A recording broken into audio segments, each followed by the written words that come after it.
L'Irox est en train de devenir l'une des courses les plus populaires du moment. On retrouve cet événement dans quasiment toutes les plus grandes villes du monde.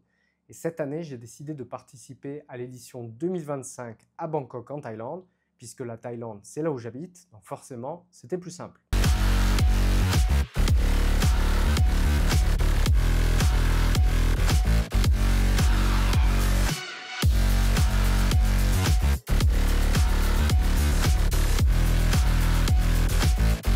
Salut, je m'appelle Tony. Dans cette nouvelle vidéo, comme tu l'as compris, on va parler d'un événement fitness en particulier.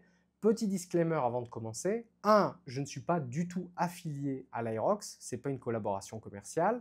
2. Normalement, cette chaîne, on parle avant tout de leadership, de masculinité, de développement personnel, de résilience, d'attraction, de philosophie, bref, de plus de sujets que je n'ai deux doigts pour les compter. Mais dans cette vidéo, on va se concentrer sur l'Irox. Petit parallèle possible entre un homme qui vit une séparation amoureuse et une course comme l'Irox, c'est que je pense que ça peut être extrêmement bénéfique de se fixer un tel objectif si tu es en train de rebondir, de te relever d'une grosse rupture amoureuse. Avoir un objectif comme une course, un combat, un événement comme ça, qui te contraint à te dépasser à la fois physiquement et mentalement, je pense que ça peut être très positif et très bénéfique pour toi. Ça peut accélérer ta guérison et te rendre au final plus fort. Si jamais tu es juste intéressé par l'Irox, on va commencer tout de suite par expliquer ce que c'est et je vais te parler un petit peu avec des images d'illustration de ma course. Donc déjà, l'Irox, qu'est-ce que c'est? C'est une course de 8 km de long. Mais la particularité, c'est ce qui rend cette course si difficile, c'est que tous les kilomètres, il y a une station. Et cette station, ça peut être une épreuve cardio ou une épreuve de force. Tu vas retrouver 8 stations. Et donc ces stations, ça peut être par exemple du rameur, du ski, des fentes lestées, des burpees sautés, des wall balls, des traîneaux à pousser ou à tirer avec une corde. Bref, j'en oublie certainement. Le rameur, j'ai oublié le rameur. Ces épreuves ont tendance à te découper ta condition physique à mesure que tu progresses. C'est-à-dire que tous les kilomètres, tu vas te faire savater au niveau des jambes, au niveau de ton cardio général. Et c'est ce qui rend cette épreuve aussi excitante, c'est que ça devient de plus en plus difficile. Et le grand final, la dernière station avant de pouvoir franchir la ligne d'arrivée, il faut être capable d'enchaîner 100 wall balls. Il faut donc pouvoir pousser, projeter une balle lestée sur une cible et être capable de le faire 100 fois. Donc franchement, cette course, il faut y être préparé. Et c'est ce que j'avais décidé de faire de toute façon. La course à pied, c'est quelque chose, j'aurais jamais imaginé pouvoir dire ça un jour, mais franchement, ça va, j'aime bien ça, à tel point que l'année dernière, j'ai fait mon premier marathon, j'ai couru le marathon de Barcelone. Ça m'a mis énormément de temps parce que comme une énorme patate, j'ai eu l'idée une semaine avant de courir 30 km pour ma prépa. Donc autant te dire que ça a été difficile. Alors, franchement, peut-être que je referai une vidéo pour en parler, mais ce marathon de Barcelone, je ne sais pas comment j'ai réussi à franchir la ligne d'arrivée. Au mental, je pense.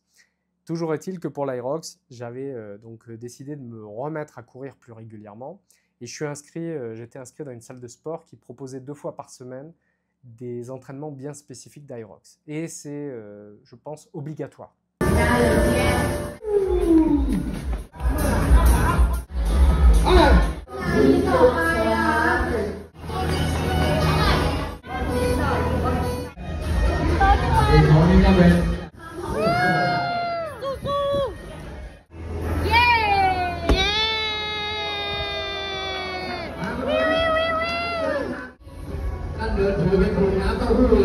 Mais là, ce qui est intéressant, c'est que justement, il y avait des entraînements bien spécifiques de préparation à la course.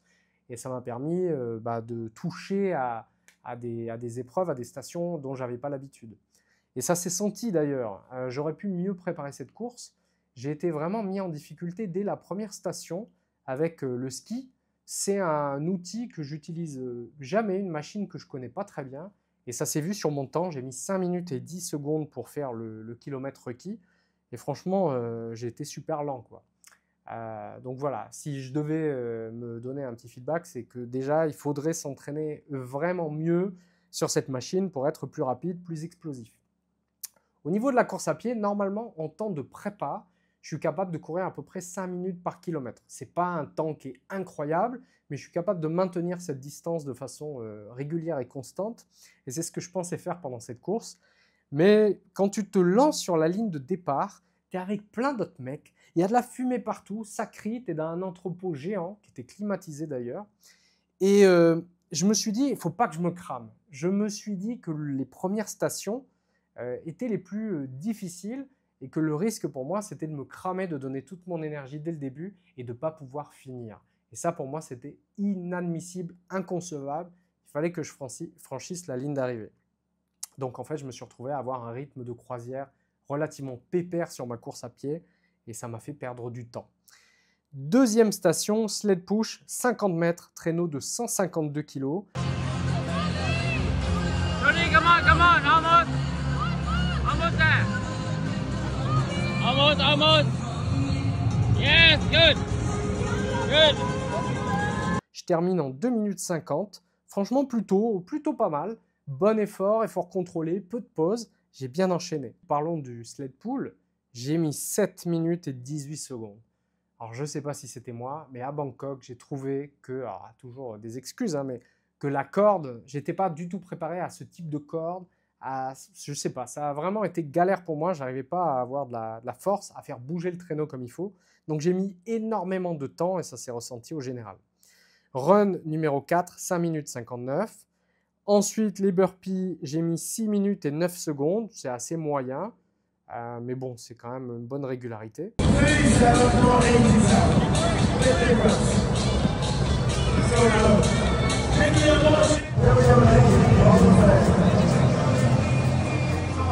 Run numéro 5, 6 minutes et 10 secondes, donc je tiens la cadence. Rameur, 5 minutes 20 secondes, plutôt lent, manque d'explosivité. Run numéro 6, 5 minutes 52, toujours stable. Ensuite, farmer carry, donc tu dois trimballer 24 kg à bout de bras. Enfin, 24 kg et 24 kg, donc en tout 48 kg.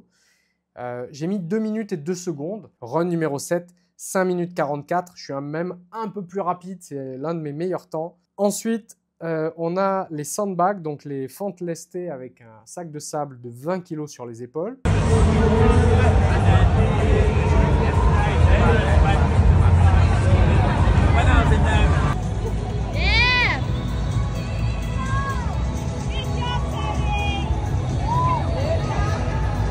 Je mets 5 minutes et 16 secondes, ce qui est assez correct, on va dire. J'ai tenu le coup malgré la fatigue. C'était quand même vraiment difficile. Et ensuite, dernier run, 6 minutes et 10 secondes. Il faut savoir, donc la dernière station, c'est 100 wall ball, que Red Bull avait décidé de proposer d'offrir un patch pour ceux qui étaient capables d'enchaîner 100 wall ball, sans repos, sans échec, sans erreur. Et j'ai commencé un peu à me chauffer. Voilà, je me suis dit, allez, 100, si j'y vais de manière constante, régulière, et que j'arrive pas trop à éclater de mon dernier run, peut-être que je peux essayer. J'ai tenté ma chance. Donc, il faut savoir que la balle, elle est lestée, elle fait 6 kg, et que ces 100 répétitions, j'en ai fait 40 au départ, avant de devoir prendre une pause obligatoire. J'étais vraiment au bout de ma vie.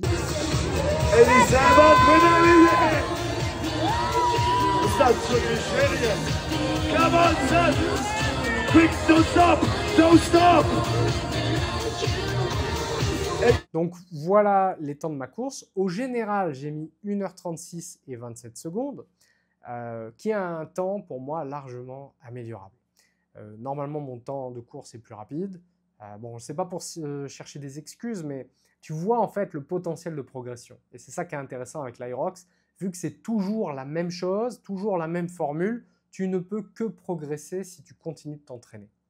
Donc je compte à l'avenir refaire une course Aerox. Je trouvais ça vraiment très sympa. Là, les échéances de l'année pour moi en termes de sport, ça va être un deuxième combat pro de Muay Thai. Donc je suis en train de me refocus à fond sur la boxe Thai. Et la Spartan Race de Chiang Mai en septembre 2025, donc dans ma ville, à Chiang Mai, dans le nord de la Thaïlande. La formule 21 km, donc semi-marathon avec les obstacles. Ça aussi, c'est plutôt super sympa. J'avais fait celle de Phuket en 2023, 10 km. Vraiment bon délire, bon souvenir, et je compte remettre ça. Donc voilà un petit peu ce que j'avais à dire sur l'Aerox. Comme je l'ai dit, je trouvais ça bien organisé, c'était chouette de se retrouver avec plein de monde qui était dans la même vibe. C'est des gens qui s'entraînent, qui prennent soin d'eux physiquement, mentalement.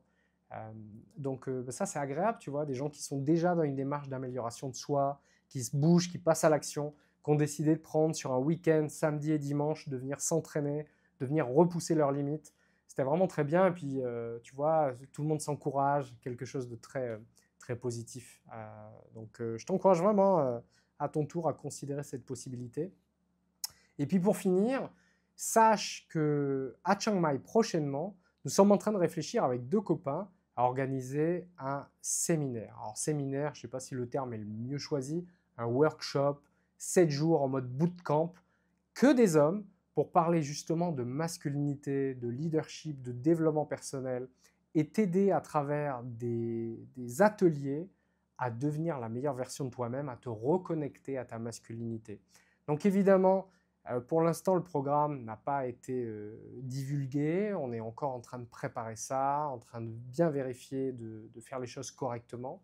Mais tu peux jeter un coup d'œil dans la description de la vidéo. Je vais mettre un lien liste d'attente. Si jamais juste ça t'intéresse de te retrouver avec d'autres hommes qui veulent voilà, t'aider à devenir meilleur, en fait, t'aider à devenir plus fort, plus confiant, plus à l'aise dans ton corps. Je pense que ça peut être très intéressant pour toi. Et puis, il y a aussi la découverte de la Thaïlande. Donc, laisse ton email dans la description de la vidéo. On t'enverra un email quand il y aura plus d'informations disponibles. Voilà. De mon côté, j'ai eu grand plaisir à te tourner cette vidéo. Tu peux t'abonner à ma liste d'emails privés dans la description. Like cette vidéo, abonne-toi et je te retrouve très bientôt pour la prochaine. Pour la prochaine. Putain, il a raté la fin de sa vidéo, quoi. Ah, c'est pas grave, je te laisse avec ça. Ciao. A rate out of 10?